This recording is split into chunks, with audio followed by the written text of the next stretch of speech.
Fiona Apple dropping this fifth album, Fetch the Bolt Cutters. Dave, what was your relationship to Fiona going into this? It's interesting to see the different ways people talk about her on the internet.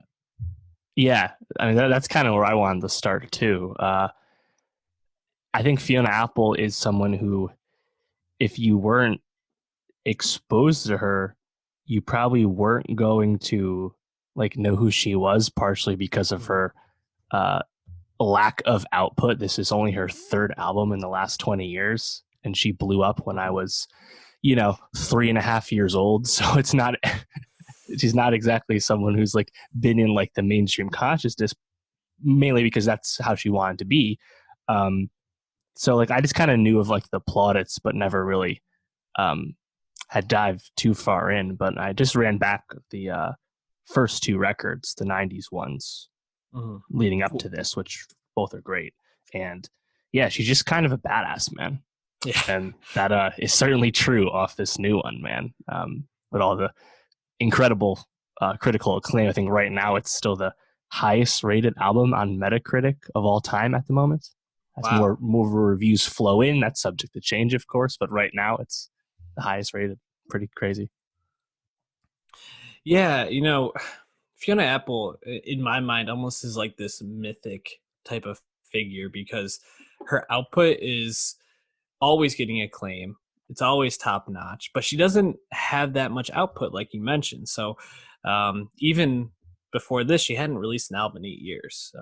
The idler wheel is wiser than the driver of the screw and whipping chords. Well, it's this very long album title, but I think when I think about Fiona Apple, kind of like what I picture of her is really just this like badass songwriter who has such a distinct and cutting and introspective voice that really speaks to, I think, not only like femininity but just like relationships in general, in a way that no one else really ever talks about the subjects she does. And even on this album, Fetch the Bolt Cutters, by far the things that stands out, apart from her ability to like craft songs in a way that are very specific to her, it's just the way that she writes lyrics and kind of ties things together, and even like some of the word choices she has are just so unique to her, and really just fantastically constructed. She's obviously a master of songwriting, and that's, I think, by far her strongest strength, and it comes across throughout this whole album. What was your experience listening to the album? Were you as blown away as people were online? Yeah, man, I thought it was really great just because it's such a clearly such a realized vision. And when that's coming from someone as talented and in full command of songwriting, as you said, it stands out. But even though just like the kind of vocals choices she'll make, maybe to like have her songs play out, there's just so many like almost out there moments, but they just totally land because everything just feels like it's part of this like greater symphony. So like, yeah, I think really from the jump, you kind of get that. I think Shamika Mm-hmm. lyrically starts to really kick it off a lot. I mean, about Fiona's relationship with women in general. I think later on, obviously, a song like "Ladies" is much more satirical almost, but like the whole thing about like being still cool Mm-hmm. with your ex's new girlfriend. There doesn't need to be any animosity. It's a really kind of great observation, and she goes about it in a really funny way.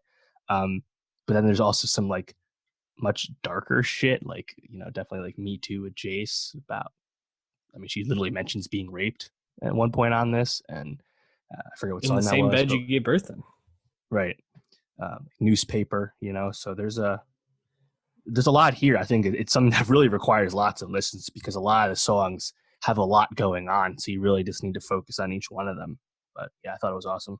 It's interesting because this album just kind of popped up, right? And it seems like she's just kind of been recording this on her own in her home in Venice, and um, uh, it's obvious that she has a lot to say, and I think it's pretty fascinating that she decided to drop it at this time with everything kind of going on, and that she really just like made some very choice decisions in terms of what she want to talk about. Like a song that resonated probably most with me was the title track, "Fetch the Bolt Cutters." Not only do I think that's a really interestingly but expertly constructed song, there's also this aspect to it where she's talking about like wanting to be like she wants to escape from the situation that she feels very trapped in and has felt trapped in for a long time. And to have like the dog barking in the background, like around the chorus, just feels like a nice metaphor that she just kind of throws in there along with it.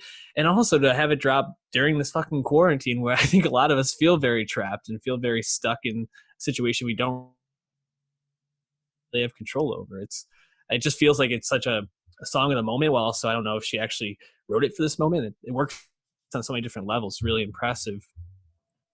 What other Yeah, songs like stood out to you? I think. Go ahead. no, I was just kind of echoing what you were saying. Like none of the messages feel overly preachy or over the top. It just kind of like fits the whole vibe of the album, and like you can like draw some like obvious parallels to things from what she's saying, but nothing is like super in your face, which I liked as well. As far as songs, though, I think I already mentioned a lot. I also really liked Relay. Thought that Mm-hmm. one sounded really good. Um, but yeah, in general, like the instrumentation throughout, it's really good. Yeah. That. Yeah. The chorus, the way it just kind of, it actually feels like it's like going around in a circle on Relay. I think really adds to the track.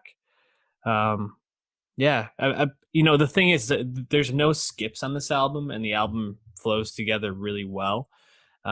Similar to Division, but yeah, Fiona, just again, I think this just adds to that mythicism in my mind because it's like you come around 8 years later, just drop a fire album, and then who knows the next time we'll hear from her.